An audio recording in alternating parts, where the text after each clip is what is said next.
And then on top of that, I'm going to add my 10 grams of brown sugar as I calculated it. So I'm now going to take the mix up to 63.3. And there it is.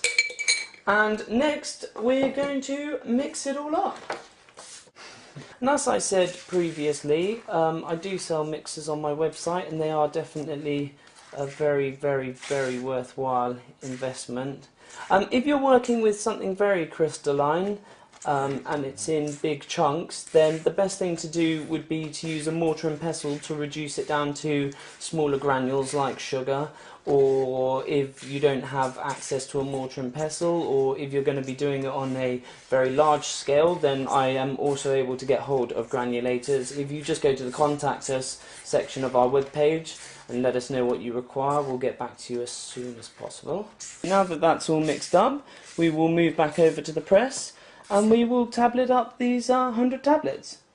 Okay, so we're back at the press and we've got our active ingredient that's been mixed really thoroughly now with our binding agent, and we're going to spoon feed this into there. Well, try not to get it everywhere, but it's only brown sugar, not big enough. And the first thing that we're going to do, which you should really get into good working practice, which is a very good working practice thing to do, is we're going to crank the first tablet out by hand. That just ensures that our new tablet mix, our new active ingredient, it's going to work, it's not going to damage our machine. So here we go. We are putting out the first tablet by hand, and yep, it clicks over, and yep, it comes out, and yes, we have one brown speckled brown sugar vitamin tablet. So we're now going to put on the machine and do a run, and hopefully, minus the powder that I just stupidly chucked on the floor, we should get as near to 100 tablets as is possible.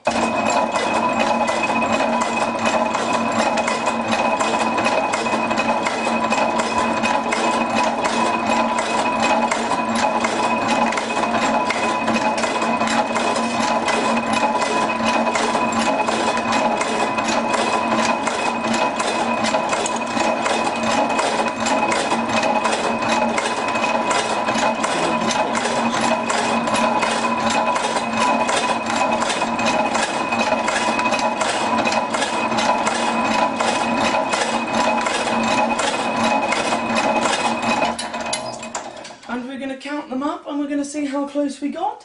As you can see just here, there is a little bit of overspill.